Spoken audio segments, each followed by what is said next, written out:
안녕하세요. 오늘도 사연살롱을 찾아주셔서 감사합니다. 저는 결혼 17년차 전업주부예요. 한 남자와 17년 살아오면서 정말 많은 일들이 있었어요. 그 중에서 가장 기가 막힌 사건을 꼽으라면 우리 부부의 결혼 자체일 거예요. 따지고 보면 우리 부부는 시부모님한테 속아서 결혼을 하게 된 경우거든요. 그래도 다행인 건 우리 두 사람이 너무 잘 맞아서 잘 살고 있으니 다행이라면 다행이겠죠. 그래도 식장에 들어갔을 때 신랑이 바뀌어 있는 걸 알게 됐을 땐 정말 당황했어요. 어떻게 이런 기막힌 일이 벌어졌는지 지금부터 제 인생 사연을 전해드리겠습니다. 저는 15살 무렵부터 친척집을 전전하며 살았어요. 교통사고로 부모님을 한날 한시에 잃게 된 저는 처음 4년간은 친할머니와 살았어요. 하지만 몇 년 뒤 할머니가 치매가 심해지면서 요양원에 들어가시게 되었고 이후로는 고모 집과 외삼촌 집, 작은아빠 집을 전전하며 살았어요. 다들 생활이 넉넉치 않은 터라 군 식구 하나 느는 게 반가울 리 없었어요. 저 때문에 부부싸움을 하시는 걸 볼 때마다 차라리 혼자 나가서 살고 싶다는 생각을 했지만 어린 저로서는 그마저도 여의치 않았어요. 저희 부모님이 남기신 집과 돈이 조금은 있었을 텐데 어른들 누구도 그 돈에 대해 말해주는 사람은 없었거든요. 한 번은 고모한테 돈 얘기를 꺼냈다가 욕만 온팡지게 얻어먹고 소득 없이 끝나고 말았어요. 얘 말하는 것 좀 봐. 그러니까 우리가 네 아빠가 남긴 돈을 빼돌리기라도 했다는 얘기니? 정말 어이가 없어서 기껏 불쌍해서 키워줬더니 누굴 도둑으로 몰아. 너 그럴 거면 당장 우리 집에서 나가. 물에 빠진 사람 구해줬더니 보따리 내놓으라고 한다고 네가 지금 딱 그 짝이잖아. 조그만 게 아주 팔랑 까져서는 못하는 소리가 없어. 아휴, 내가 미친년이지. 조카년한테 이딴 소리를 들으면서도 뭐가 불쌍하다고 삼시세끼 먹여 키우고 있으니 이놈의 기집애 한 번만 더 그딴 소리 해봐. 그날로 내쫓을 테니까. 고모, 잘못했어요. 다시는 안 그럴게요. 솔직히 제가 뭘 잘못했는지 이해가 안 갔지만 그때는 내쫓는다는 말이 두려워서 손이 발이 되도록 빌었어요. 그날 이후 돈 얘기는 꺼내지도 못했어요. 그때 생각한 건 부모님이 남긴 돈을 찾으려 애쓰기보다는 내가 직접 벌어야겠다는 거였어요. 고모 집에서 지내다가 외삼촌 집으로 가게 됐을 때부터 패스트푸드점에서 아르바이트를 시작했는데 그렇게 번 돈으로 제 용돈은 충당할 수 있었어요. 방학 때는 일하는 시간을 늘려서 비상금도 마련했고요. 언제 내쫓길지 모르는 생활이었기 때문에 내 손에 돈을 쥐고 있어야 안심이 되더라고요. 외삼촌이 외숙모 몰래 종종 용돈을 주기는 했지만 돈이 필요할 때마다 매번 달라고 하기 미안해서 내 손으로 벌려고 애를 썼어요. 뻔한 살림에 어린 동생들도 둘이나 있어서 군 식구인 저한테까지 신경 쓰게 하고 싶지 않았거든요. 매번 돈 때문에 외삼촌과 말다툼을 하는 외숙모를 볼 때마다 모든 원흉이 나인 것 같아서 미안하기도 했고요. 고등학교 졸업을 앞두고 작은아빠 집에서 한 달 정도 지냈는데 혹시라도 제가 눌러 앉을까봐 작은아빠를 비롯해 온 가족이 눈치를 주더라고요. 그때는 제가 아르바이트를 하면서 돈을 벌고 있을 때라서 금전적으로 기대지도 않았는데 저만 보면 이렇게들 돈 얘기를 꺼내셨어요. 이건 확실히 하고 넘어가자. 우리 너한테 금전적으로 해줄 수 있는 게 없어. 그래야 할 이유도 없고. 너도 알다시피 우리 집에 고등학생이 둘이야. 앞으로 돈 들어가려면 남았단 얘기지. 너도 양심이 있다면 여기서 눌러 살 생각은 안 하겠지만 그래도 사람 일 모르는 거잖니?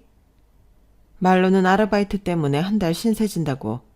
하지만 그 한 달이 2달 되고 1년이 될지 어떻게 아냐고. 네 작은 아빠도 그렇고 나도 그렇고 솔직히 널 돌봐야 할 책임은 없는 사람들이야. 그건 너도 알아야 해.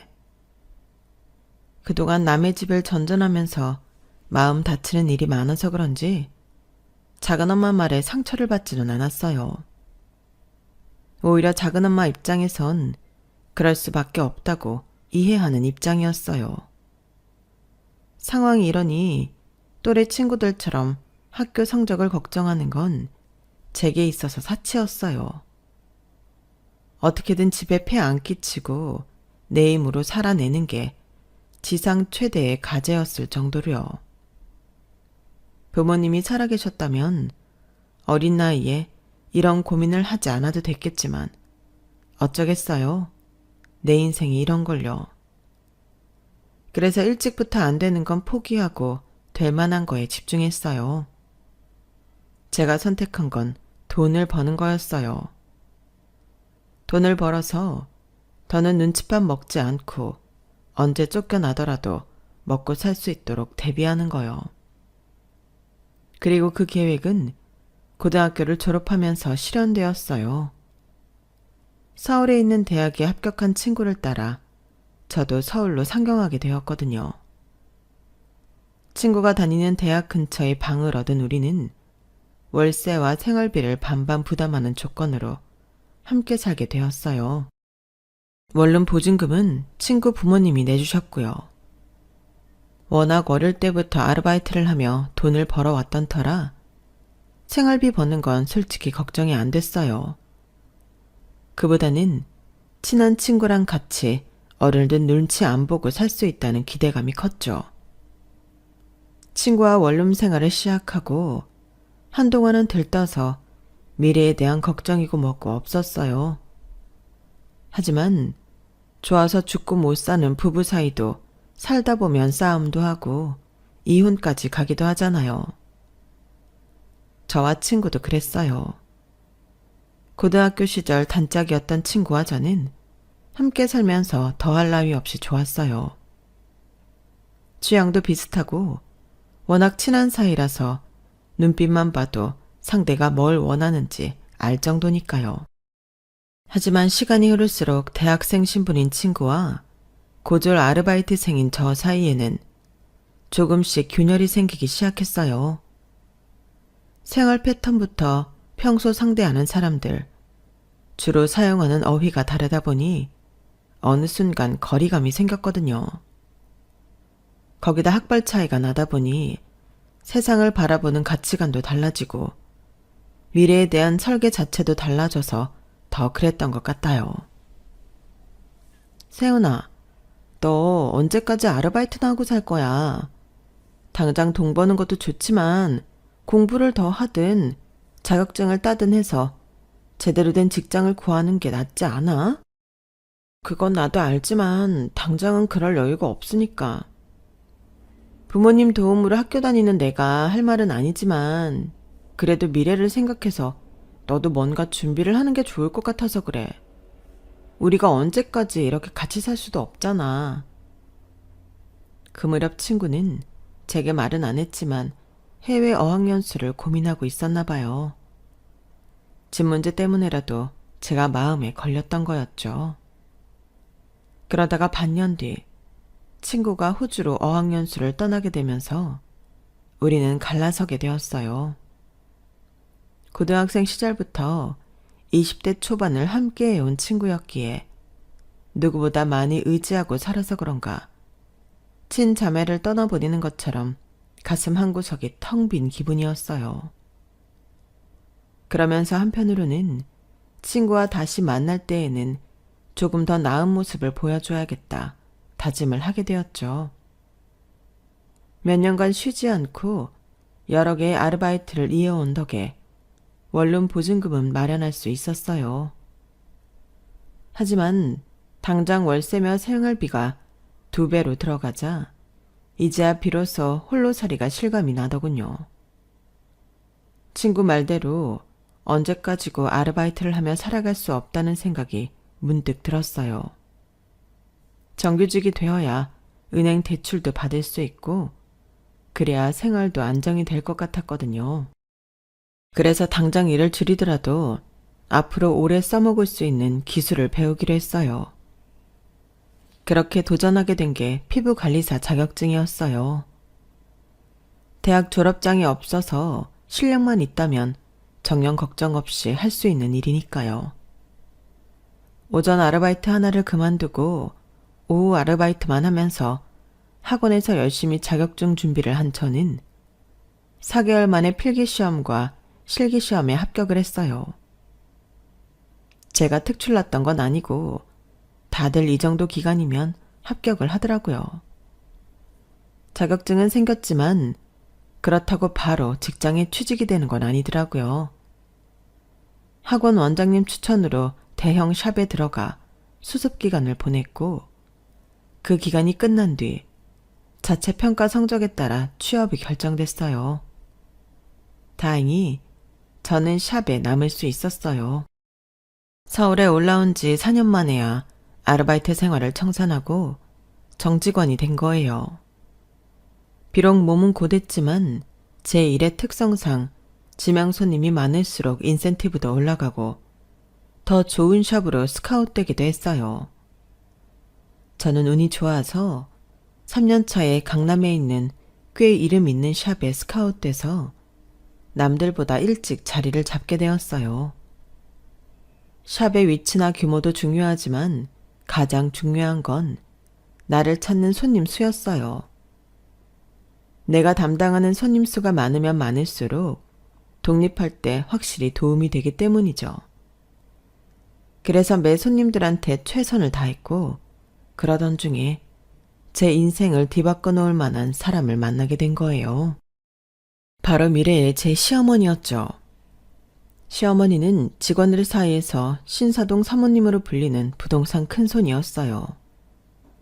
정확히 소유한 부동산이 어느 정도 규모인지는 모르겠지만 강남을 비롯해 당시 핫하던 홍대와 연남동까지 아파트며 빌라를 엄청 많이 가지고 있다고 했어요.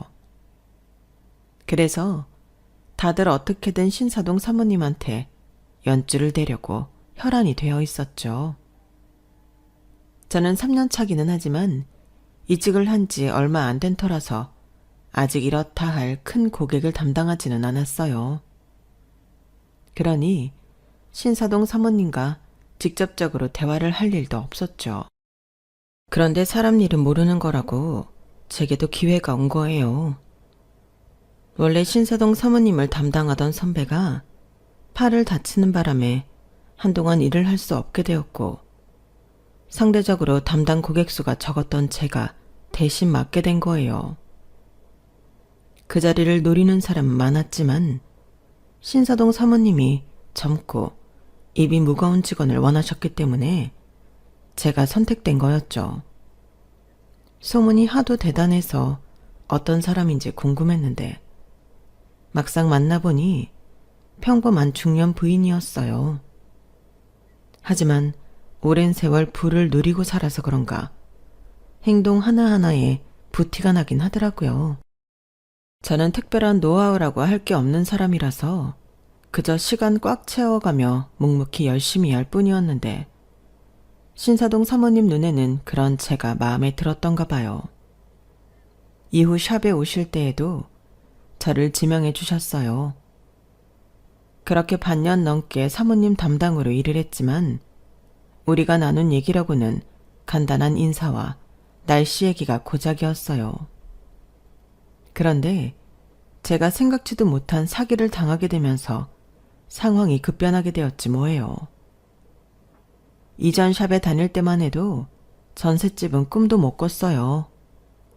월세 원룸 생활도 감지덕지였죠. 그런데 이직을 하면서 기본급도 높아지고 은행 대출이 가능해져서 전셋집으로 옮길 계획을 세웠어요. 매달 나가는 월세면 전세금 대출 이자를 낼 수 있으니 저로서는 목돈을 만들 기회가 되기도 했거든요. 하지만 원룸 계약 기간이 반년 남짓 남은 상태라서 당장 옮길 수는 없었어요. 그래서 그 기간을 채우고 이사를 했던 건데 부동산에 대한 지식도 경험도 없던 터라 보기 좋게 사기를 당하고 만 거예요. 이사 전날 집주인한테 잔금을 먼저 치러달라고 연락을 해왔길래 어차피 줄 돈 하루 미리 보내준다고 뭔 일 있겠나 싶어 보내줬어요. 그런데 이사 당일 집에 가보니 다른 세입자가 떡하니 살고 있더라고요. 일주일도 전에 이사를 들어왔다면서요. 문제는 부동산 중개소를 통한 계약이 아니라 지역 정보지에 실린 광고를 보고 한 계약이라는 거였죠. 눈앞이 캄캄했어요. 돈도 돈이지만 당장 싣고 온 짐을 풀 곳도 없었거든요. 트럭기사 아저씨는 짐은 어디에 풀 거냐고 닥달이고 그 집에 살고 있는 세입자는 자기는 모르는 일이니 나가달라고 성하고 정말 정신이 하나도 없었어요. 결국 이전 원룸 주인 아줌마한테 부탁해 일주일 더 그 집에서 살기로 했어요. 급한 마음에 경찰서를 찾아가 신고를 했지만 계약서에 적힌 이름이며 주민등록번호까지 모조리 가짜여서 사기꾼을 찾기 힘들다는 얘기를 들었어요. 그동안 통화를 했던 전화번호도 이미 없는 번호라는 음성만 나올 뿐이었고요. 당장 지낼 곳이 막막해진 저는 일을 하면서도 정신은 온통 집 문제에 쏠려 있었죠. 그날따라 잔실수가 많았는데 제게 실수를 봤던 신사동 사모님이 그러시는 거예요. 세연씨, 무슨 걱정 있어? 평소랑은 달라서 말이야. 자기가 이렇게 덤벙대는 사람은 아니잖아. 일터에서 개인적인 얘기를 하는 게 금지돼 있었지만 그날은 나도 모르게 제 상황을 털어놓고 말았어요. 그러자 저를 위아래도 살피시던 사모님이 그러시는 거예요. 그럼 세은 씨는 부모님이나 여타 가족이 없는 거야? 아니, 내가 흉을 잡으려고 그러는 게 아니라 딱 해서 묻는 거야. 네, 친척들이 있기는 하지만 연락을 끊고 산 지도 좀 되고 도움을 청할 사정이 안 돼서요. 그거 참 안 됐네. 그럼 이렇게 할래? 내 아들이 요 근처에 살고 있는데 집에서 일 도와주던 사람이 갑자기 그만둬서 말이야. 가사 도우미는 따로 불러 쓰고 있으니까 그건 걱정 안 해도 되고 간단한 심부름이나 조금 해주면 돼. 요즘은 입주 도우미를 구하는 게 힘들어서 걱정이었는데 세은 씨 상황이라면 오히려 잘 맞을 것 같네. 샵 일도 계속하면서 집에 있는 시간에만 심부름 정도 해주면 되는 일이라고 하니 저로서는 이보다 좋은 제안이 없었어요.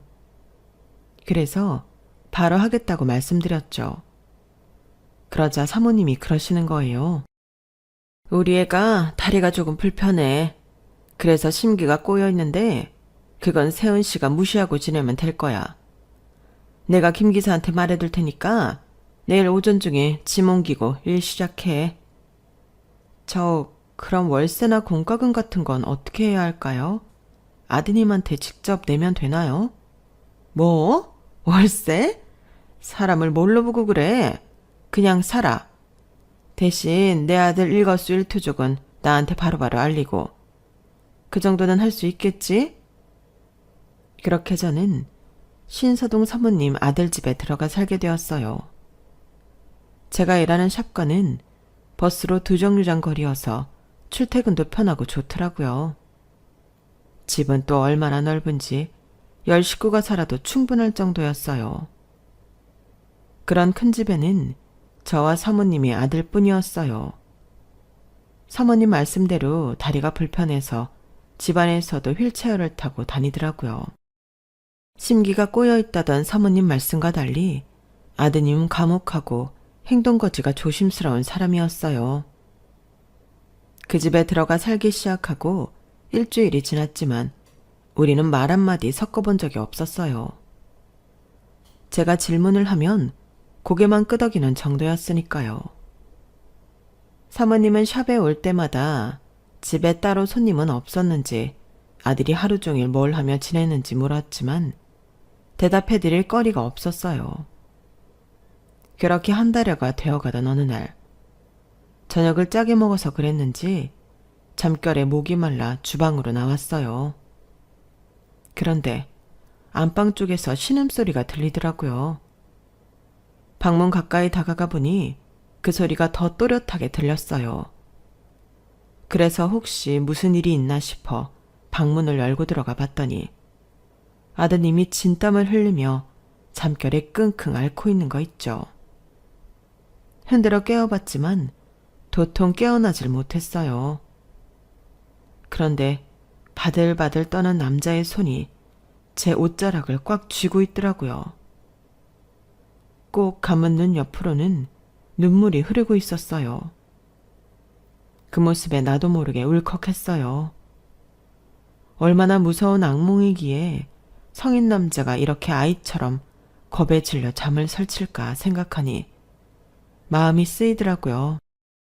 그래서 나도 모르게 남자의 머리를 쓰다듬으며 괜찮다고 몇 번이나 말해주었어요.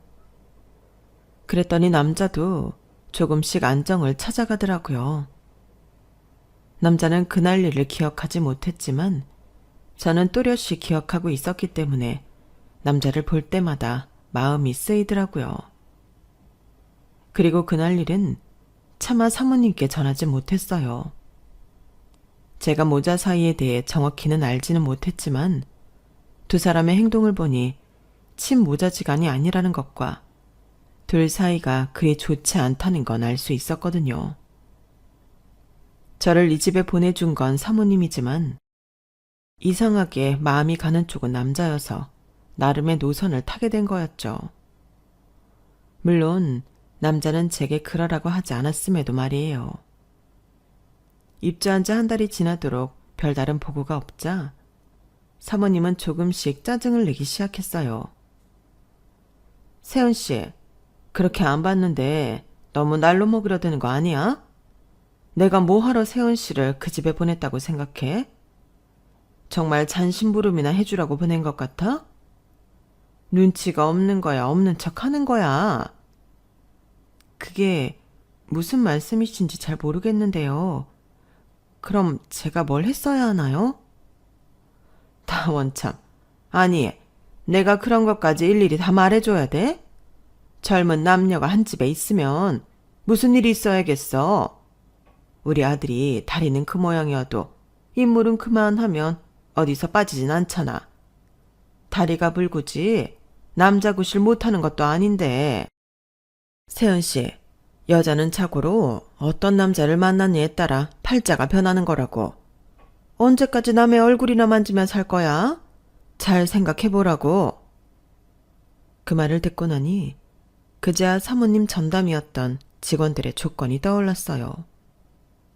젊고 입이 무거운 사람, 팁도 잘 주고 까다로운 분이 아님에도 왜 그렇게 전담이 수시로 바뀌었는지도 말이죠.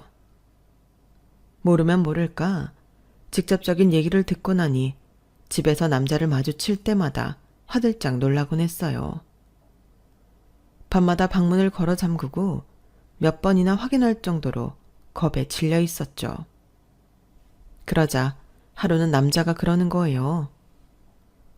혹시 내가 그쪽을 어떻게 할까봐 날 피하는 거예요? 그런 거라면 걱정 말아요. 세은 씨한테 나쁜 짓 할 생각 없으니까. 저 때문에 기분 나쁘셨다면 죄송합니다. 그리고 집은 방 구하는 대로 나갈게요. 아무래도 저는 이 집에 맞는 사람이 아닌 것 같아서요. 어머니한테 무슨 얘기 들었어요? 그 사람이 세은 씨 보고 날 꽃이라고 하던가요? 몸이라도 던지래요? 하여간에 세월이 흘러도 천박한 건 여전하네. 그런 거라면 집 안 나가도 돼요. 나도 사람 자주 바뀌는 거 싫으니까. 어머니한테는 대충 둘러대세요. 나랑 꽤 가까워졌다고. 그럼 귀찮게 안 할 겁니다. 이런 상황이라면 자존심상 당장 나가겠다고 해야 맞겠지만 가난이 사람을 궁색하게 만들더라고요.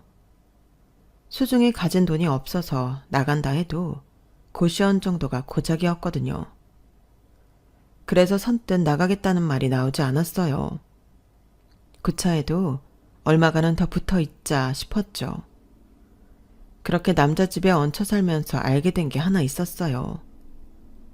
비가 오는 날이면 남자가 악몽에 시달린다는 사실이었죠. 문제는 당시가 장마철이었다는 거예요. 저는 거의 매일 밤 남자 방에 찾아가 악몽에 시달리는 남자를 챙겼어요.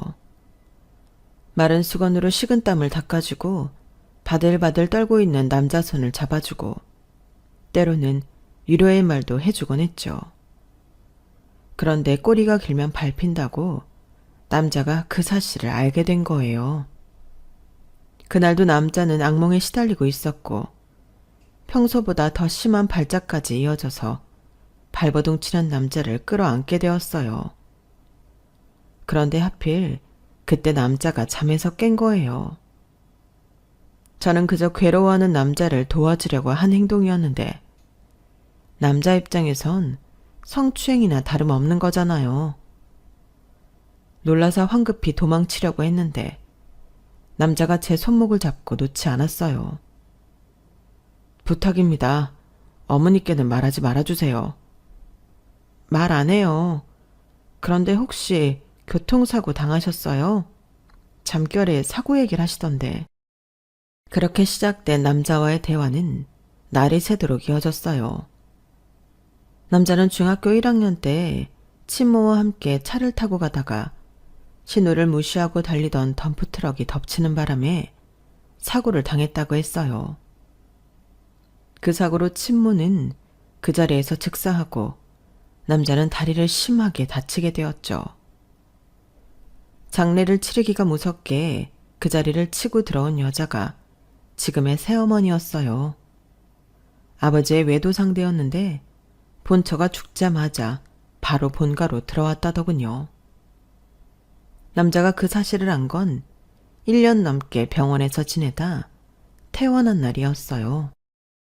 자신과 친모가 사라진 집에는 아버지의 내연녀와 그 자식들이 마치 자기 집인 양 살고 있었고 휠체어에 의지해 살게 된 남자는 집안의 애물단지이자 불청객 취급을 받게 된 거예요.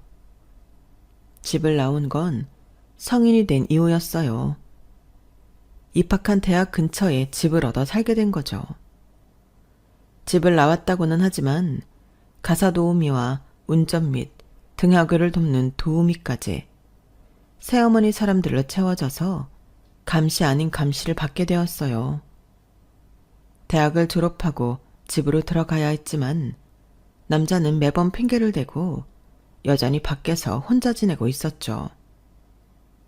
어머니가 내 집에 여자들을 보내는 데는 이유가 있어요. 어떻게든 여자를 붙여 결혼을 시키려는 거예요. 내가 결혼을 해야 그 집에서 확실히 나올 수 있으니까요.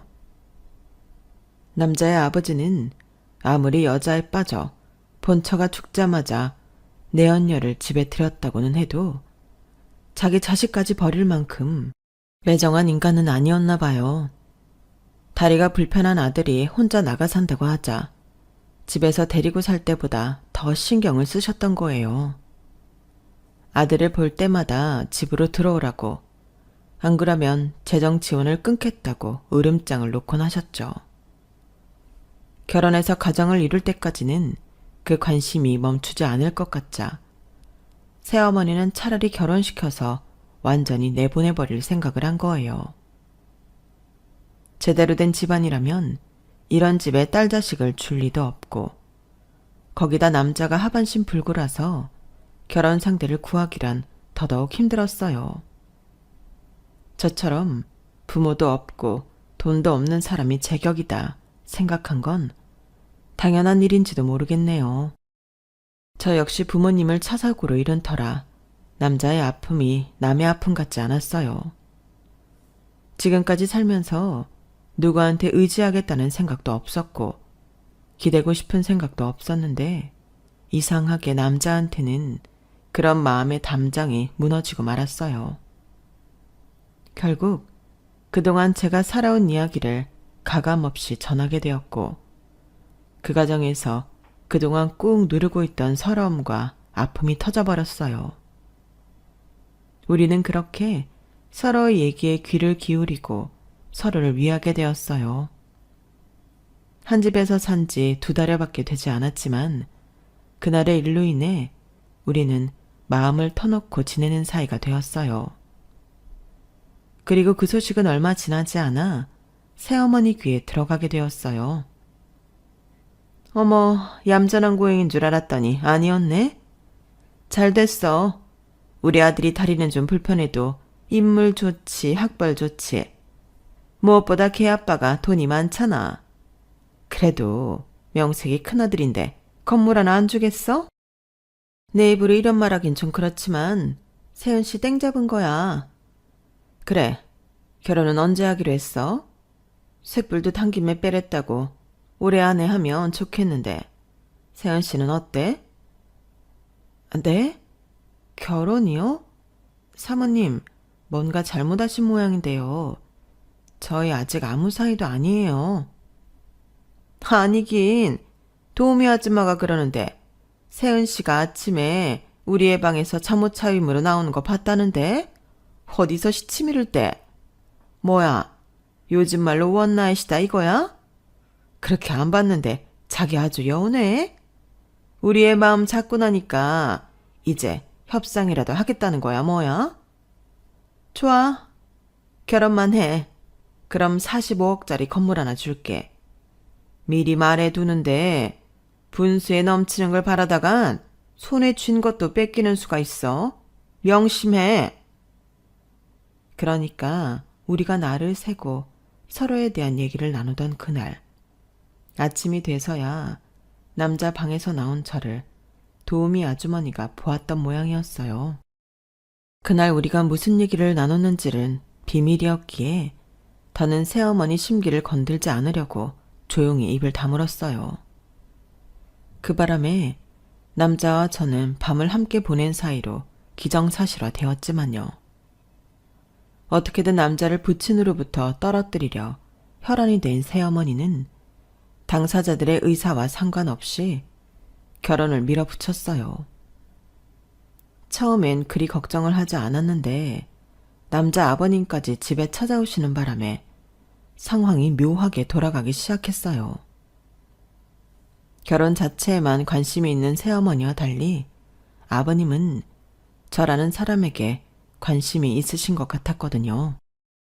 집안 사정부터 자라온 환경, 그 밖에 사람 됨됨이까지 며느리로 드릴 만한 사람인지 아닌지를 보시는 것 같았어요. 그래서 더 떨리더라고요. 이걸 다행이라고 해야 할지 모르겠지만 아버님은 제가 마음에 드셨나 봐요. 이후로도 따로 저를 부르셔서 밥도 사주시고 선물도 사주셨거든요.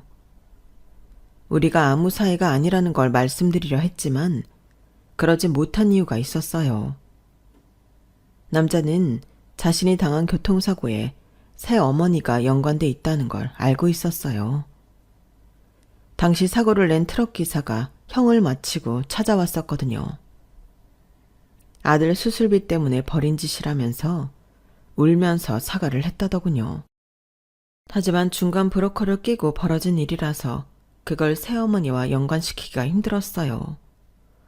그 연관 증거를 찾아야 하는데 지금과 같은 상태라면 새어머니 눈을 피해 사건 조사를 할 수 없어서 결혼을 통해 시간을 벌어야 했어요. 이제 제 결심만 남은 상황이었죠.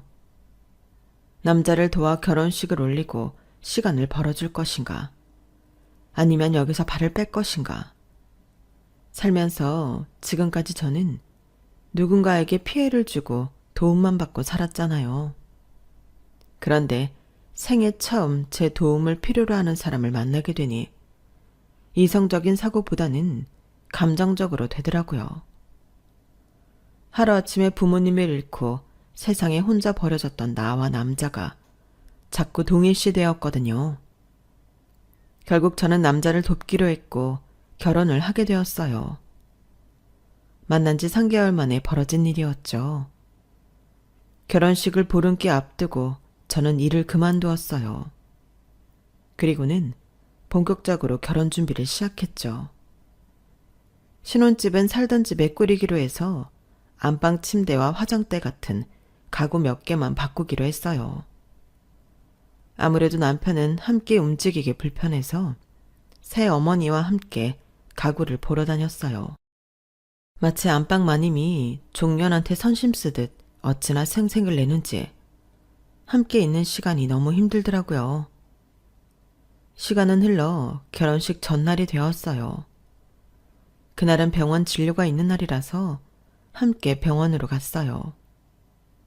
사고 이후 매주 병원에서 물리치료를 받아왔던 터라 의사 선생님도 그렇고 수간호사, 사무장님도 다들 친했어요. 남편과 한 집에서 살게 된 이후 저도 자주 함께 왔던 병원이기도 했어요. 결혼 소식을 알렸더니 다들 내일처럼 기뻐해 주시더라고요.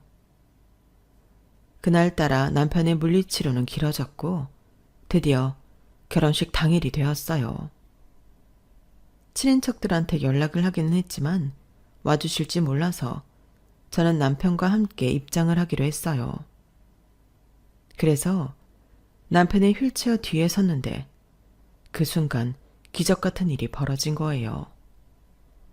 휠체어에 앉아있던 남편이 벌떡 일어선 거였죠.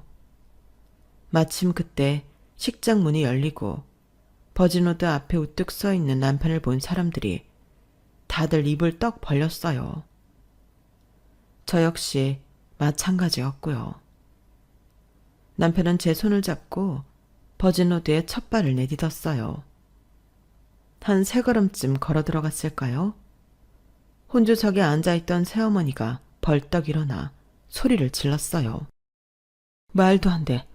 그날 확실히 트럭으로 밀어버렸는데 어떻게 이렇게 멀쩡할 수가 있어? 제 애미가 아니라 저걸 황천길 보내려고 내가 돈을 얼마나 쳐들였는데 그 멍청한 트럭 기사가 말길 못 알아먹어선? 거기까지 말을 하던 새어머니는 그제야 자신의 실수를 했다는 걸 깨달았는지 두 손으로 자기 입을 틀어막았어요. 하지만 이미 때는 늦어버렸죠. 아버님 표정이 싸늘하게 굳어버렸거든요. 그 사고 당신이 사주한 거였어? 우리 용현이랑 용현이 엄마 죽으라고? 그래놓곤 지금까지 날 속여온 거냐고. 여보, 진정하고 내 말 좀 들어봐요. 어차피 당신도 그 여자랑 정 떨어졌다고 했잖아요. 차라리 병이라도 걸려 죽었으면 좋겠다고 당신 입으로 그랬잖아요. 난 당신 소원을 들어줬을 뿐이라고요. 이 여자가 그걸 말이라고 해. 아버님과 새어머니는 서로를 탓하며 말다툼을 하셨어요. 그 모습을 본 남편은 싸늘한 표정으로 헛웃음을 짓더군요. 지난 10수년간 아버님과 새어머니 눈을 피해 힘겨운 재활을 하며 오늘 이날을 준비했던 남편이기에 만감이 교차하는 데 보였어요. 아직 온전히 걷기에 무리인 상태인데 결혼식 전날까지도 엄청 연습을 했던 모양이더라고요. 오늘의 단 3걸음을 위해 말이죠. 아무튼 저도 감쪽같이 속았던 남편의 깜짝이 멘트에 결혼식은 엉망이 되어버렸고 얼마 뒤 10수년도 훨씬 지난 그날의 교통사고는 재수사를 하게 되었어요. 아버님이 변호사를 선임해 재수사 요구를 했다고 하더군요. 결국 돈에 눈이 멀어서 한 가정을 풍비박산 내놓고 사람 목숨까지 빼앗은 새어머니는 뒤늦게 죗값을 치르게 되었어요. 실형을 살게 되었거든요. 사고를 낸 트럭 기사와 브로커의 증언 덕분에 빼도 박도 못하게 된 덕분이었죠. 새어머니가 낳은 자식들은 아버님의 눈밖에 나서 본가에서 내쫓겨 외가에서 지내게 되었어요. 아버님은 뒤늦게 남편의 친모 무덤에 가서 사과를 하고 저희 집에 찾아오셔선 저희가 본가에 들어와 살길 바란다고 말씀하셨어요. 그 말에 남편은 1초의 망설임 없이 거절했어요. 애초에 아버지가 그 여자랑 외도만 하지 않았더라면 이런 비극은 없었을 거예요. 어머니를 죽인 건 그 여자지만 아버지도 어머니의 죽음에 죄가 없다고는 할 수 없어요. 한 사람의 인격을 무참히 밟으셨으니까요. 저는 앞으로 아버지께 자식으로서 도리는 하지 않을 겁니다. 그리고 아버지가 내 외가에서 받아간 돈은 이자까지 쳐서 다 받아낼 생각이고요. 애초에 아버지가 그 많은 부동산을 가지게 된 건 다 제 외가 덕분이었으니까요. 뒤늦게 안 사실이지만 아버님이 부동산으로 돈을 벌게 된 것도 지방 유지였던 남편의 외가 덕분이었다고 하더라고요. 처가 덕에 돈을 벌어놓고는 보란듯이 외도를 저질렀으니 인간이 할 짓이 아니죠. 남편은 아버님과의 연을 끊었고 아버님을 다시 보게 된 건 얼마 전에 있었던 아버님의 장례식 때였어요.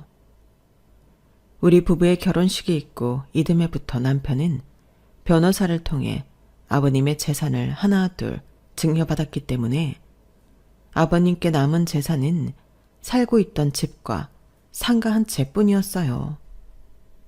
새어머니와는 이미 이혼을 한 터라 남은 재산은 새어머니와 사이에서 낳은 자식들이 물려받았다고 하더군요. 장례식장에서 우리 부부를 본 새어머니는 죽 써서 개줬다며 어찌나 궁시렁거리던지 세월이 지나도 탐욕스러운 심성은 변하지 않더라고요. 결혼하고 1년쯤 됐을 때 남편은 저희 부모님이 남기셨던 재산과 보험금이 어떻게 사라졌었는지 업체를 통해 진상 파악을 해주었어요. 고모와 작은아버지가 친할머니를 요양원에 보내면서 빼돌렸더라고요.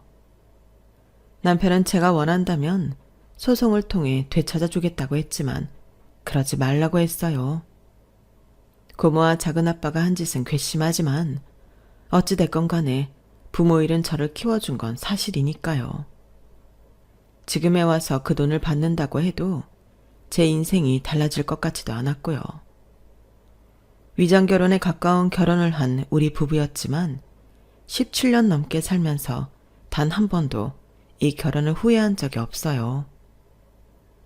남편은 여전히 한쪽 다리를 절고 있지만 제게 있어 남편은 세상 누구보다 멋지고 든든한 남자거든요.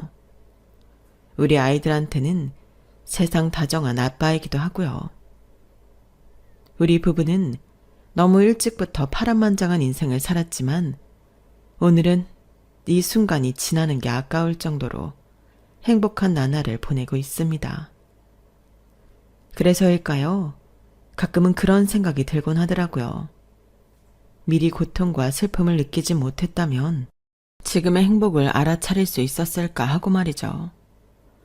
지금 이 순간에도 힘겨운 나날을 보내시는 분들이 있다면 저를 통해 이거 한 가지만 기억하셨으면 해요. 아직 여러분의 인생에는 행복이 당도하지 않았을 뿐이라는 걸요. 그리고 그날은 반드시 온다는 것도 말이죠. 지금까지 제 사연을 들어주셔서 감사합니다. 오늘도 기운 내서 열심히 살아보자고요. 여러분, 사연 댓글에 응원과 현명한 조언 부탁드려요. 좋아요와 구독은 저에게 큰 힘이 됩니다. 오늘도 좋은 일 가득하세요.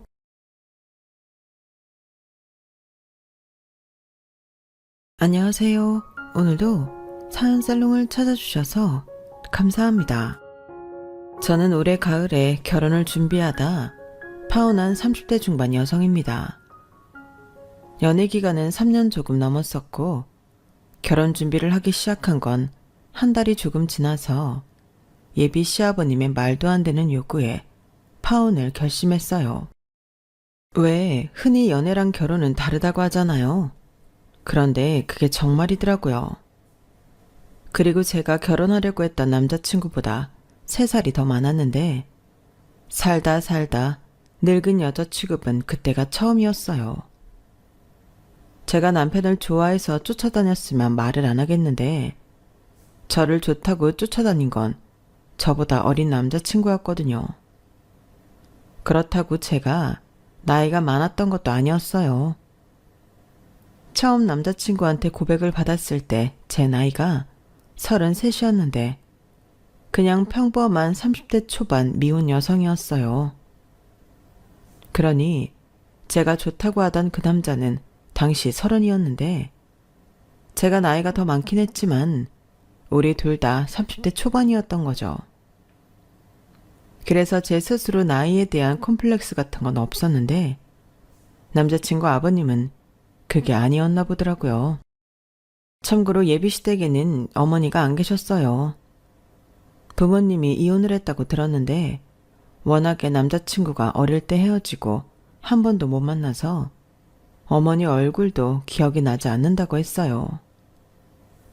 그리고 그런 엄마 역할을 대신하던 누나가 있었는데 누나도 시집을 가면서 집과는 멀어졌다고 하더라고요. 남자친구는 그 부분을 굉장히 서운하게 느끼고 있었어요. 오죽하면 부모인 아버지보다도 누나한테 의지를 많이 했다고 했는데 누나가 시집을 간 후로 집에도 잘 오지 않고 집에 신경을 쓰지 않으니 아, 여자는 결혼하면 남의 식구가 되는구나 생각했답니다. 그 뒤 예비시댁엔 남자 셋만 살았어요. 남자친구한테는 1살 어린 남동생도 있었거든요. 그런데 자기 밥벌이는커녕 남자친구한테 용돈을 받고 있었는데 설상가상으로 시아버님도 마찬가지였어요. 직업이라고 따로 있는 게 아니고 일용직 노동자셨는데 몸이 워낙 약하셔서 병원을 친구 집 마실 가듯 하셨거든요. 그러니까 하루 일하고 오시면 일주일은 끙끙거리시면서 병원에 다니고 알아 누워 계신다고 했는데 그럴 바에는 그냥 일을 하지 않는 게 나을 것 같더라고요. 들어보니 버는 일당보다 병원비로 나가는 돈이 더 많은 것 같아서요. 그러니 장남인 남자친구가 그 집의 실질적인 가장이었고 이런 말 참 조심스럽지만 아버님도 남동생도 남자친구를 쉽게 놓아줄 것 같지가 않았어요.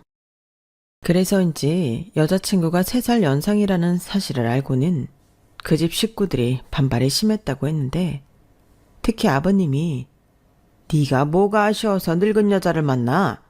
너는 그렇게 여자가 없냐? 라고까지 했다더라고요. 그리고 머리에 총 맞지 않은 이상 그런 말을 여자친구한테 전달할 정도로 남자친구가 눈치가 없는 사람은 아니었는데 그래서 저는 그런 줄도 모르고 결혼 준비까지 했던 거예요. 지금 생각해도 너무 불쾌하고 어이가 없는데 제가 46이나 된 것도 아니고 36에 늙은 여자라는 말을 듣다니 진짜 기분이 나빴어요. 그런데 더 기가 막힌 건 뭐였는지 아세요? 왜 늙은 여자를 만나냐고 헤어지려고 했던 그 문제의 아버님이 제가 당신 아들보다 더 넓고 저희 아빠 명이긴 했어도 버젓한 집이 있다는 사실에 좋아했다는 거예요. 저는 식구들과 함께 살던 남자친구와 다르게 오피스텔에서 혼자 살고 있었어요. 말이 오피스텔이지 주상복합 단지 안에 있어 아파트들과 섞여 있는 똑같은 구조의 집이었는데 방 3개, 화장실 2개에 주방과 거실이 따로 분리되어 있는 아파트 구조였어요. 게다가 제가 연애하기 전에는 집에 있는 걸 좋아하는 집순이라 이것저것 집에 설치해 놓은 것이 많아 남자친구와도 저희 집에서 데이트를 자주 했는데 그럴 때면 어쩐지 신혼부부라도 된 것 같은 기분이 들더라고요. 그리고 그런 데이트를 하다 보니 남자친구도 어느덧 제 집을 자기 집처럼 편하게 느끼며 좋아했는데 연애 3년을 맞이하면서 결혼에 대한 이야기를 하기 시작했어요. 사실 남자친구와 저는 같은 회사에서 일을 하기 때문에 매일 보는 사이였고 연애 기간은 3년이지만 남자친구가 자기 혼자 저를 좋아한 시간도 있으니 이젠 결혼하고 싶다는 건데 저 역시 그때는 남자친구를 많이 사랑했기에 결혼에 긍정적인 생각이 있었어요. 나이도 어느 정도 있었고 회사 내에도 이미 소문난 커플이라 저희가 곧 결혼할 거라는 분위기가 있었는데 그것도 영 무시할 수는 없었거든요. 물론 남의 눈 때문에 결혼을 하는 건 아니었지만 분명 그것도 한몫했어요. 한 해가 지날수록 사람들이 언제 식 올리냐고 물었는데 3년이 되었을 때는 사람들이 이젠 해야지, 더 시간 끌면 깨진다 라고 하는데 이렇게 다 소문나도록 만나고 깨지면 회사를 다니는 것도 문제라고 생각했어요. 그리고 그 즈음엔 정말이지 결혼에 대한 생각이 많았는데 남자친구가 결심을 했는지 먼저 프로포즈를 하더라고요. 비록 자기가 저보다 연봉도 적고 가진 게 없지만 꼭 행복하고 재미있게 살 수 있게 해준다고 하는데 제가 바라는 결혼도 그런 거였어요. 친구처럼 별것도 아닌 일로 깔깔거리고 장난치고 살고 싶었는데 남자친구랑은 그렇게 살 수 있을 것 같더라고요. 그런데 저보다 먼저 결혼한 친구들이 아무리 남편 될 남자가 좋아도 시댁 식구들이 별로면 결혼 생활이 원만하지 않다며 저에게 시댁 식구 될 사람들에 대해 더 알아보라고 조언을 해줬고 그때부터는 돌다리도 두드려 본다는 심정으로 남자친구의 가족들에 대해 관심을 갖기 시작했어요. 그러자 전에는 대수롭지 않게 생각했던 사소한 것들도 고민거리가 되었는데 처음엔 아무 생각 없이 시어머니가 없으니 시집살이 걱정은 없겠다고 생각한 저였는데 생활력이라고는 1도 없는 아버님과 남동생을 보니 골치가 아프기 시작했어요. 뭐 결혼을 해도 용돈은 매달 조금씩 드릴 생각은 있었는데 그걸로 생활이 어려워지면 백발백중 저희한테 돈 얘기를 하실 것 같더라고요. 그리고 사는 형편을 보니 비하하는 건 아니지만 딱히 어떤 도움도 기대할 수는 없어 보였는데요. 남자친구가 대출 끼고 산 빌라가 그 집의 전 재산이었어요. 엄연히 따지면 그것도 남자친구의 재산이지만 장가간다고 그 집을 가져올 수도 팔아치울 수도 없으니 어쩔 수 없는 그림의 떡 같은 거였죠. 그래서 내심 결혼을 하면 제 집에서 신혼을 시작해야겠다고 생각했는데 제가 사는 집도 엄연히 따지면 제 집은 아니었어요. 저희 아빠가 시집갈 때 미천하라고 미리 사주신 집이었거든요. 물론 제가 시집가면서 명의를 바꿔달라고 하면 바꿔주시겠지만 사는데 불편함이 없으니 달리 생각도 없었어요. 참고로 저보다 4살 많은 언니도 똑같이 아빠한테 아파트를 받아 독립해 혼자 살았는데 시집갈 때 그 집을 팔아 형부와 돈을 합쳐 다른 대단지 아파트에 신혼살림을 차렸어요. 그때 아빠가 그 집을 팔아 현금으로 언니에게 줬고 둘은 공동명의로 집을 샀는데 저희 부모님은 저 역시 그러길 바랬죠.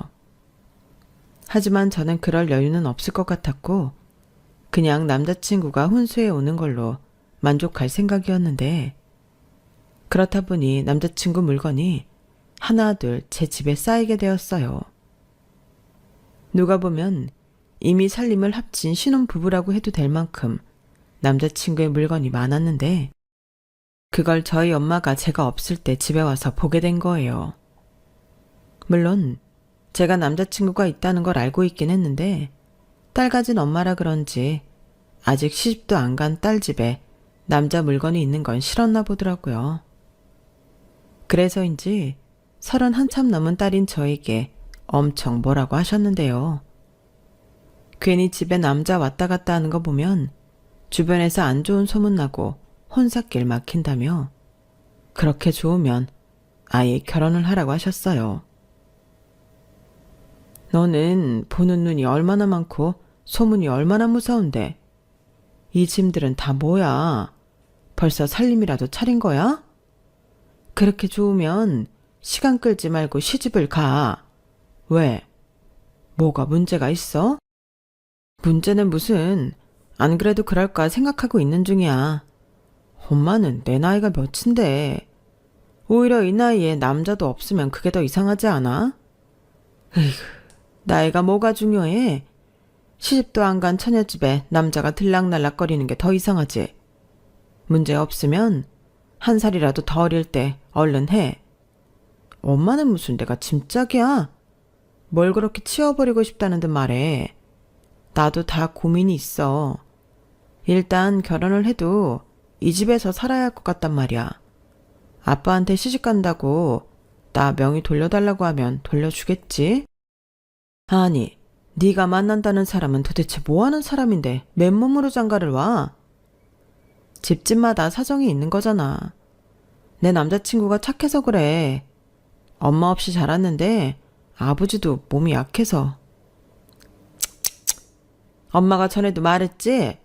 효자랑은 결혼하는 거 아니라고. 그런 건 아니야. 내가 그랬으면 벌써 헤어졌지. 그래도 가장 역할 하느라 돈 모을 새가 없었다는 건 인정해. 그리고 결혼하면 이 집의 혼수는 남자친구가 해올 거야.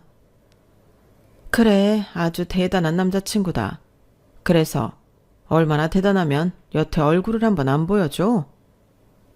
그야 그 사람 불편할까봐 그랬지. 근데 이젠 결혼할 거니까 조만간 인사 갈 거야. 내가 어련히 때가 되면 보여줄까? 그걸 못 기다려? 못 기다려.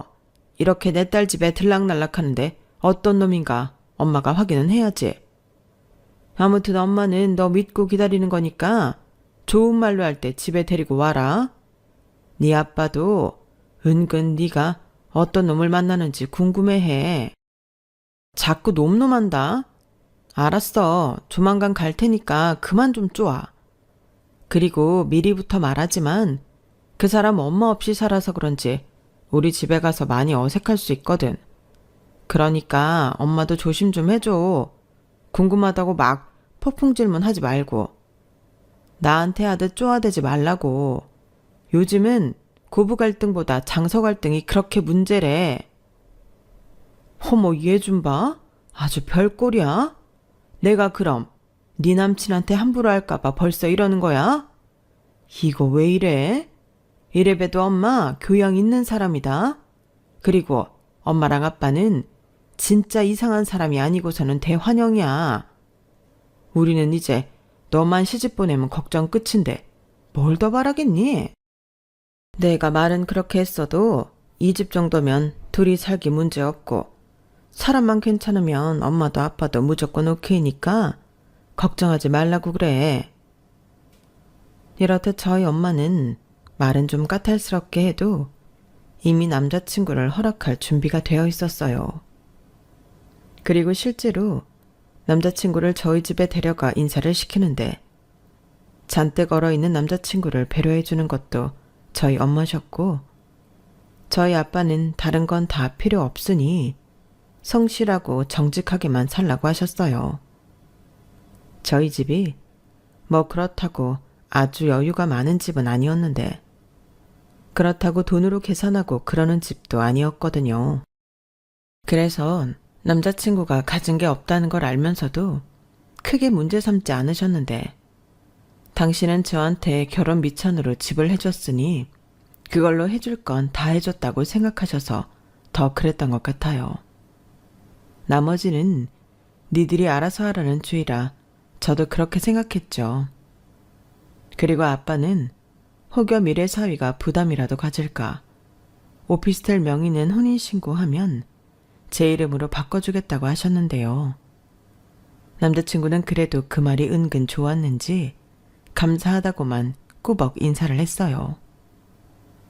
지금 생각해보면 그때 저희 부모님은 그 흔한 호구조사도 하지 않았더라고요. 남자친구와 제가 같은 회사에 다니고 있고 저보다 3살이 어린 만큼 입사가 늦어 저보다 연봉이 적다는 건 알고 계셨지만 그 외의 것, 즉 예민할 수 있는 가족에 관한 질문들은 전부 하지 않으셨어요. 아, 저한테 슬쩍 저희 아빠가 네 남자친구 빚이 있는 건 아니지? 보증서거나 주식 같은 거 좋아하는지 꼭 확인해라 라고만 하셨는데 제가 알기론 빚은 살고 있는 빌라 대출금만 있었고 주식은커녕 로또도 사지 않는 사람이라 그 부분에서는 안심해도 된다고 미리 말씀드리긴 했었죠. 그러자 저희 아빠가 그럼 됐다고 아주 흔쾌히 남자친구와 허락을 해주셨는데요. 정말 어이없는 문제가 발생했어요. 이걸 꼭 문제라고 말하는 것도 애매하긴 한데 제가 예비시댁에 인사를 갔을 때 시아버지 될 분이 진짜 이상하더라고요. 분명 가진 거 없는 집이라는 건 제가 다 알고 있는데 그렇게 저를 위아래로 훑으며 저희 부모님 호구조사부터 제 연봉까지 무슨 질문 리스트라도 뽑아놓은 양 정신없이 물으셨어요.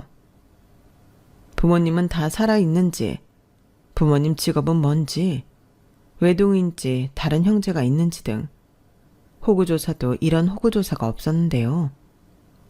제가 대답하지 못할 질문은 하나도 없었어요. 게다가 이미 알고 있는 듯 제가 사는 집이 시세가 얼마인지 물어보셨는데 그때는 저도 멈칫해서 순순하게 이야기하면 안 될 것 같은 느낌이 탁 하고 왔어요. 그래서 그건 제 명의가 아니고 저희 아버지 명이라서요. 시세는 한 3억 정도 하는 것 같은데 저랑은 상관없어요. 제 돈이 아니니까요. 라고 말을 했는데 남자친구가 저를 놀란 눈으로 쳐다보더라고요. 하지만 자기도 이내 제가 왜 그런지 알겠다며 그땐 자기가 나서서 수습하려 했어요. 아버지, 그만하세요. 혜영이 놀래요. 뭘 그런 것까지 물으시고. 왜? 이제 결혼하면 한 식구인데 궁금하잖아. 근데 그럼 그 집은 나중에 아버지가 도로 가져가나? 에이, 줬다 뺏는 건 아무리 부녀지간이라도 아닌데. 나중에 주시겠지? 글쎄요. 이왕이면 시집갈 때 주면 더 좋고 어디 한번 물어나 봐.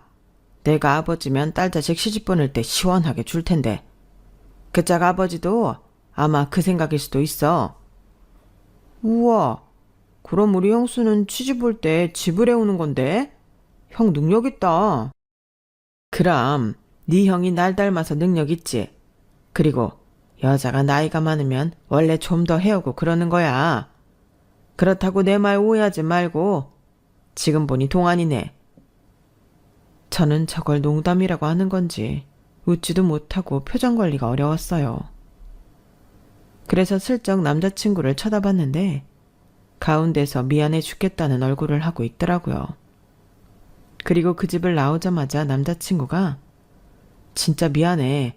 많이 불편했지? 우리 아버지는 초면에 왜 그런 말을 해가지고 내가 대신 사과할게. 라고 하는데 아휴, 이 남자는 도대체 무슨 죄인지 빨리 결혼해서 남자친구를 저 집구석에서 빼내오고 싶었어요. 저는 그때까지는 결혼하면 우리끼리 사는 거니 정말로 그렇게 되는 줄 알았거든요. 시댁도 친정도 그냥 할 도리만 하고 용돈 정도 챙겨드리면 된다고 생각했는데 제가 그때 뭘 몰라도 한참 몰랐어요. 거기에 저는 작정하고 시집살이를 시킬 시어머니도 없으니 시아버지 정도는 제 손에서 어떻게든 해결할 수 있다고 믿었는데 그게 제 생각과는 많이 다르더라고요. 처음엔 그냥 며느리가 생긴다는 것에 들떠서 저에게 연락하는 줄로만 알았는데 지금 생각하면 그 아저씨는 당신 아들에 이어 새로운 돈주머니가 생겼다고 좋아했던 것 같아요. 사람이 그렇게나 최악일 수가 있다니. 저는 당시 설마 하며 믿기 싫은 현실을 외면했는데 그 와중에도 남자친구와는 사이가 여전히 좋았어요.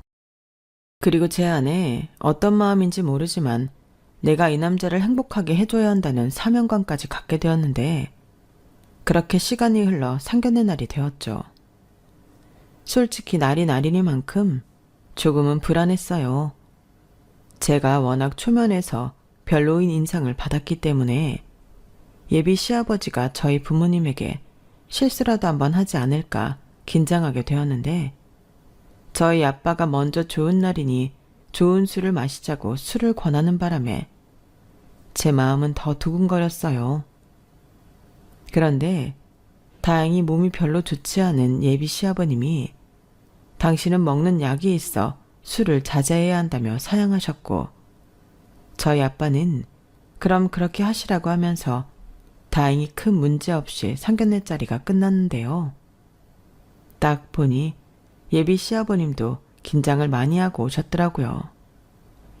그에 반면 저희 아빠는 세상 편한 듯 농담도 하시고 분위기를 주도하셨는데, 어쩐지 예비 시아버님은 눈치만 볼 뿐 전에 저에게 했던 것처럼 선을 넘지는 않으셨어요.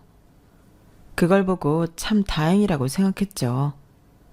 사람이 그래도 경우가 없지는 않는구나 생각하며 결혼식 날을 잡고 헤어졌는데, 저희 엄마는 안 싸돈이 없어서 그런지 그 집이 뭔가 불안정해 보여 찝찝하다고 하셨어요. 하지만 남자친구가 워낙에 사람이 좋고 저를 챙겼기에 사위 얼굴 봐서 넘겼는데, 걱정은 된다며 나중에 제가 시아버지를 챙겨야 할 텐데 벌써부터 바깥 사돈이 아픈 곳이 많다고 하니 그게 걱정이 된다고 하시더라고요. 사실 거기까지는 생각하지 않았던 저였는데, 그때 제가 슬쩍 남자친구한테 얘기를 하니 그건 자기가 알아서 할 거라고 걱정하지 말라고 저를 안심시켜줬어요. 병원을 모시고 가던, 아님 정말 나중에 누군가의 돌봄을 받아야 할 때는 지금 살고 있는 집을 팔아서라도 요양시설에 모시면 된다고 했는데, 그 말까지 들으니 조금은 안심이 되었죠. 그렇게 한 달 남짓 결혼 준비가 진행됐어요. 집은 제가 살던 오피스텔에 있어 해결됐고, 결혼식장 예약과 웨딩 촬영, 그리고 신혼여행까지 차례차례 예약을 마쳤는데, 남자친구가 자기 식구들이랑 밖에서 밥을 한번 먹자고 했어요. 밥? 갑자기? 아빠가 이제 진짜 자기가 우리 식구 되는 거니까 친해지고 싶다고 밖에서 밥을 사주겠대. 아, 그래? 그렇게까지 안 하셔도 되는데 그래도 호의를 베푸시는 거니까 기쁜 마음으로 가야겠지? 그래, 그러자. 나는 솔직히 좀 의외라 놀랐어. 그래도 자기 며느리라고 챙기고 싶어 하더라고. 자기가 요리를 잘하는 것도 아니라 따뜻한 밥상도 못 차려준다고 밖에서 자기 좋아하는 걸로 한 끼 사주고 싶대. 자기 밥 사주려고 나가서 일도 하고 왔나 봐. 정말? 그러다 또 아프시면. 안 그래도 요즘 계속 아프다고 골골거리는 중이지. 그래도 며느리 본다고 기쁜가 봐. 저는 남자친구의 말을 듣고 그래도 예비 며느리라고 챙겨주시는 마음에 감사하다고 생각했어요. 그래서 약속된 날짜에 맞춰 작은 선물로 아버님 드실 영양제를 사들고 참석했는데, 제 손에 비싼 영양제가 들려있는 걸 보고 예비 시아버님이 아이처럼 활짝 웃으셨어요.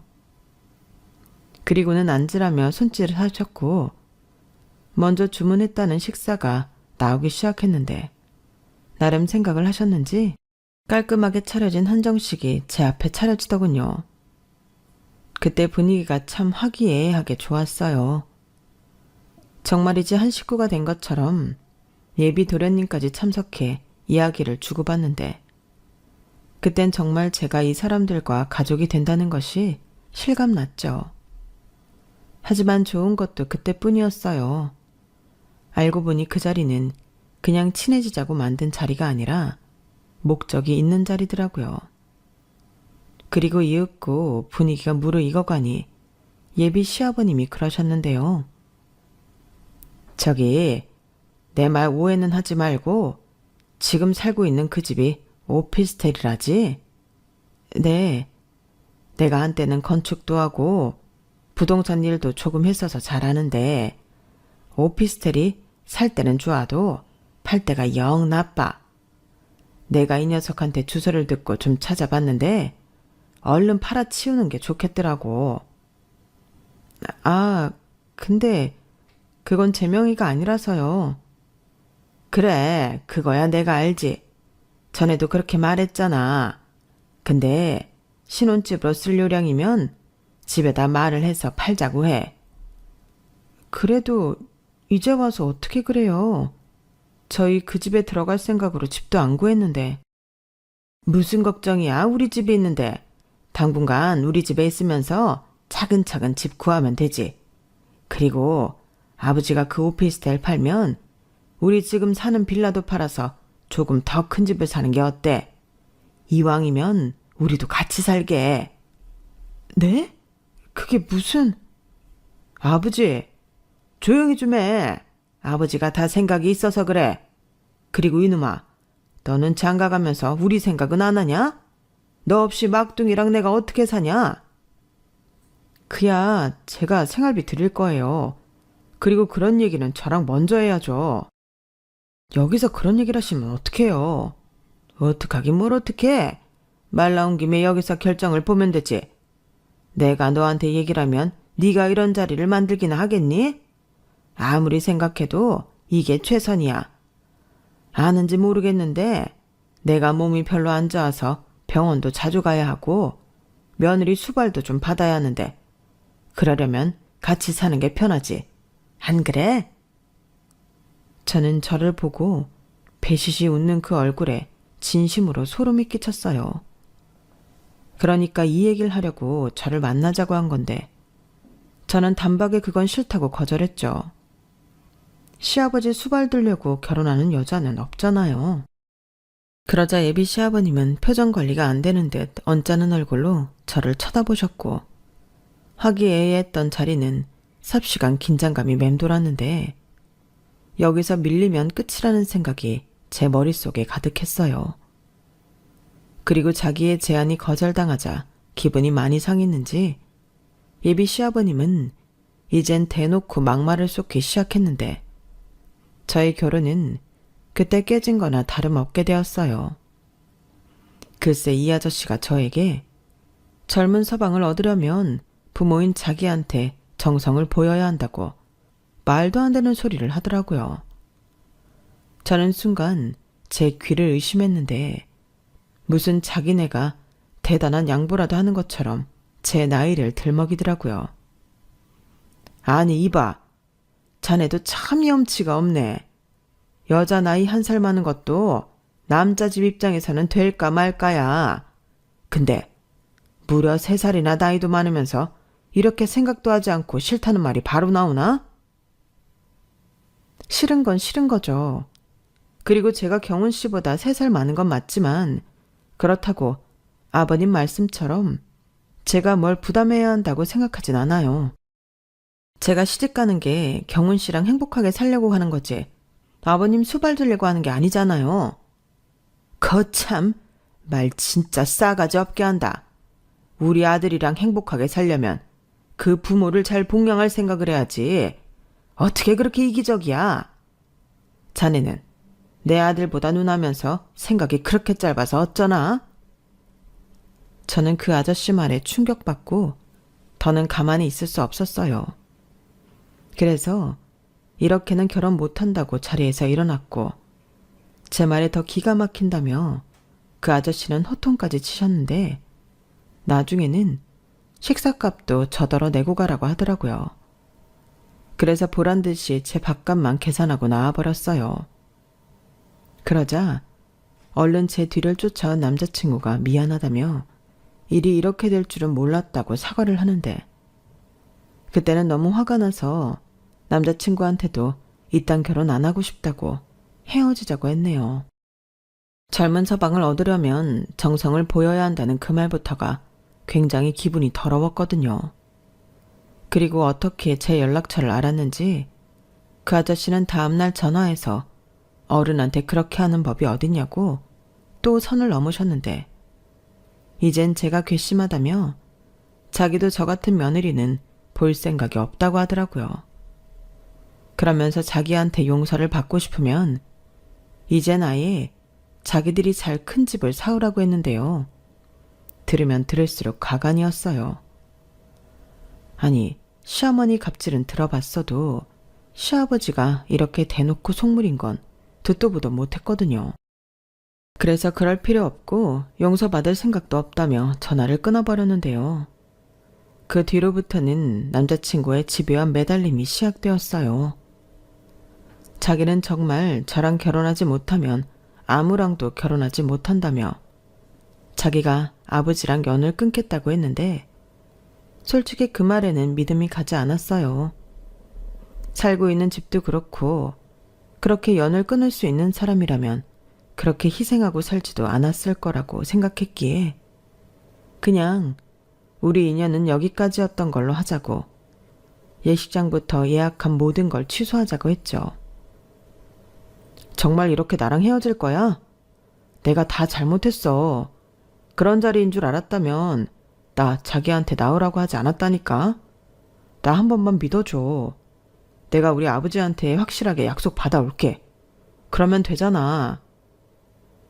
아니, 그동안은 대수롭지 않게 생각했지만 아니라는 걸 안 이상 자기랑 결혼할 순 없어. 아직 혼인신고도 하지 않았는데 저렇게 말씀하시는 거 봐. 자기가 정말 나를 생각한다면 우리 헤어지자. 자기야, 어떻게 나한테 그런 말을 해. 내가 자기를 얼마나 사랑하는지 알면서. 남자친구는 세상이 다 무너진 얼굴하고 급기야 제 앞에서 눈물까지 보였어요. 그 모습에 살짝 마음이 흔들리기도 했지만 용기가 나지 않았어요. 전에 같으면 밑도 끝도 없이 다 해결할 수 있다고 생각했을 텐데 그 아저씨가 너무 경우가 없다 보니 저도 어쩔 수가 없었어요. 그리고 저희 집에도 이 사실을 알려야만 했는데 저희 부모님도 어이가 없어 두 분 다 아무 말도 못 하시더군요. 그렇게 조금의 시간이 흘러 저희 엄마가 결혼 파토 낸 건 잘했다며 안 그래도 자기는 찝찝했다고 하셨는데 그래도 제 마음 한구석엔 남자친구에 대한 미안한 마음이 있었어요. 그건 미련 같은 것은 아니었는데 저 역시 남자친구가 좋은 사람이라는 걸 잘 알기에 마음이 무겁더라고요. 그리고 남자친구는 한동안 회사에도 결근을 하면서 회사 내에서도 저희 파혼에 대한 소문이 돌기 시작했는데 그건 솔직히 좀 신경이 많이 쓰였어요. 이래서 사내 연애가 나쁘다는 거구나 뼈저리게 느끼며 시아버지가 될 뻔했던 그 아저씨를 원망했는데 무슨 저런 부모가 다 있을까 너무 화가 나더라고요. 그리고 그 아저씨는 무슨 생각인지 그 후로도 저에게 전화를 여러 번 하셨는데 저는 받지 않았죠. 나중엔 차단까지 했는데 모르는 번호로 계속 전화가 걸려오는 걸 봐서는 그 아저씨 같아서 받지도 않았어요. 어차피 업무적인 연락이라면 다른 루트로 올 것이기 때문에 제 개인 핸드폰은 무시할 수 있었거든요. 그렇게 일주일이 지나고 남자친구가 병가를 냈다는 걸 알게 됐는데 신경 쓰지 않으려 했지만 신경은 쓰였어요. 정말 몸이 안 좋은 건지 아니면 무슨 일이 있는 건지 전화를 걸까 말까 주저주저 했는데 제가 다시 전화를 하면 일이 더 꼬일 것 같아 저는 애써 제 마음을 무시해버렸어요. 그리고 며칠 뒤 남자친구가 사직서를 냈다는 사실이 들려왔는데 그때는 살짝 쇼크가 왔어요. 설마 그렇게까지 할 줄은 몰랐는데 같은 회사에서 제 얼굴을 보는 게 많이 힘들었나 보더라고요. 게다가 결혼식장이며 이것저것 계약 위약금도 제가 내려고 했지만 이미 다 처리가 되어 있었는데 그때 마음에 빚이 생긴 듯 굉장히 불편했죠. 그래서 남자친구 계좌에 위약금을 전액 입금했어요. 제가 파혼하자고 해서 이렇게 된 거니 제가 지불하는 게 맞다고 문자를 보냈죠. 그러자 곧장 전화가 걸려왔고 저는 받지 않으려 하다 제대로 끝맺음은 하는 게 예의인 것 같아 전화를 받았는데 남자친구 목소리가 많이 안 좋더군요. 왜 돈을 보내고 그래? 달라고 하지도 않았는데. 그래도 어떻게 그래? 나 때문에 나온 위약금인데 내가 해결하는 게 맞지. 아니야. 원인 제공은 우리 쪽에 있잖아. 내가 다시 입금할게. 됐어. 이래야 내 마음이 편해서 그래. 끝까지 내 마음 편한 것만 챙겨서 미안한데 그냥 받아줘. 근데 회사까지 그만둘 필요가 있었어? 나 때문이지? 겸사겸사. 자기도 나 보기 불편하잖아. 회사에서도 벌써 소문이 났을 거고. 아, 이건 소문이 아닌가? 아무튼 그것도 미안해. 뭘 그렇게 미안해. 미안한 건 난데. 이제 와서 이런 말 하는 거 의미 없지만 경훈 씨가 나 많이 좋아해 준 거 고마워. 그리고 내 마음도 진심이었어. 다만 내가 그릇이 그렇게 넓지는 못해서. 더 얘기 안 해도 돼. 이미 다 알아. 그리고 좋은 사람 만나서 행복하라는 말은 차마 하고 싶진 않다. 그래도 잘 살길 바래. 진심이야. 고마워. 경훈 씨도 나 말고 진짜 좋은 여자 만나서 행복했으면 좋겠어. 나도 진심이야. 저는 전화를 끊고 한참 동안 소리 없이 울었어요. 무슨 로미오와 줄리엣도 아닌데 미안하고 애틋해서 눈물이 멈추지 않더라고요. 그리고 며칠 뒤 진짜 어이없는 일도 또 일어났는데요. 글쎄 회사로 그 문제의 아저씨가 저를 찾아왔더라고요. 소식을 듣고 놀라서 나가보니 어디서 술을 먹고 온 듯 소리소리를 지르고 있었는데 제가 자기 아들을 가지고 놀았다며 개망신을 주겠다고 눈을 까디집고 저에게로 달려왔어요. 너 잘 만났다. 네가 나 때문에 결혼 깬다고 했다며? 그럼 늙은 주제에 젊은 내 아들을 날로 가르치려고 했어? 늙은 네가 우리한테 어필할 게 돈밖에 더 있냐? 내가 지참금을 가지고 오라고 한 것도 아니고 그냥 넓은 집에서 같이 살게 집이나 해오라는 건데 그게 그렇게 어려운 일이냐? 내가 늙은 너 때문에 내 아들이랑 의절하게 생겼어. 아니, 지금 술 드시고 여기까지 와서 무슨 횡포세요? 의절이요? 절연이겠죠. 그리고 그게 왜 저 때문이에요? 아저씨 때문이지. 아들 등에 빨대 꽂고 사시더니 며느리 등에도 빨대 꽂으려 하셨잖아요. 그래놓고 늙었으니 돈으로 어필을 하라고요? 이게 지금 무슨 개소리예요? 개소리? 개소리는 네가 하는 소리지. 너는 우리한테 쓰는 돈이 그렇게 아깝냐? 네, 아까워요. 아저씨 아들한테 쓰는 돈은 안 아까워도 아저씨한테 쓰는 돈은 100%다 아깝죠. 아저씨, 그러시면 아저씨 아들 평생 장가 못 가요. 무슨 부모가 자식 인생을 도와주진 못할 망정 말아먹어요. 부끄러운 줄 아세요. 제가 웬만하면 진짜 아저씨 아들 그 집구석에서 구해오고 싶은데 겨우 참는 거예요. 아저씨가 이럴 것 같아서요. 뭐야? 내가 어디가 어때서? 그걸 지금 몰라서 묻는 거예요? 잘 됐네요. 여기 사람들 많으니까 아무나 붙잡고 물어보세요. 혼인신고도 안 한 예비 며느리한테 시댁 식구들이랑 같이 살 집 사오라는 게 정상인 건지. 그리고 아저씨 아들 33, 제 나이 36인데 제가 늙어서 돈으로 정성을 보여야 한다는 것도 정상적인 사고인지 빨리 물어보세요. 저는 이성을 잃고 많은 사람들이 보고 있다는 것도 잊은 채 소리치며 말했어요. 남자친구에 대한 미안한 마음도 가시기 전에 이 문제의 아저씨가 와서 사람 마음을 뒤집어 놓으니 저도 화가 나서 참지 않았죠. 그리고 이 아저씨도 제가 당황하거나 주눅들지 않고 오히려 큰 소리로 맞서니 이게 아니라는 듯 놀란 눈치였는데 제가 다른 사람들까지 개입시키려 하니 주춤하는 듯 했어요.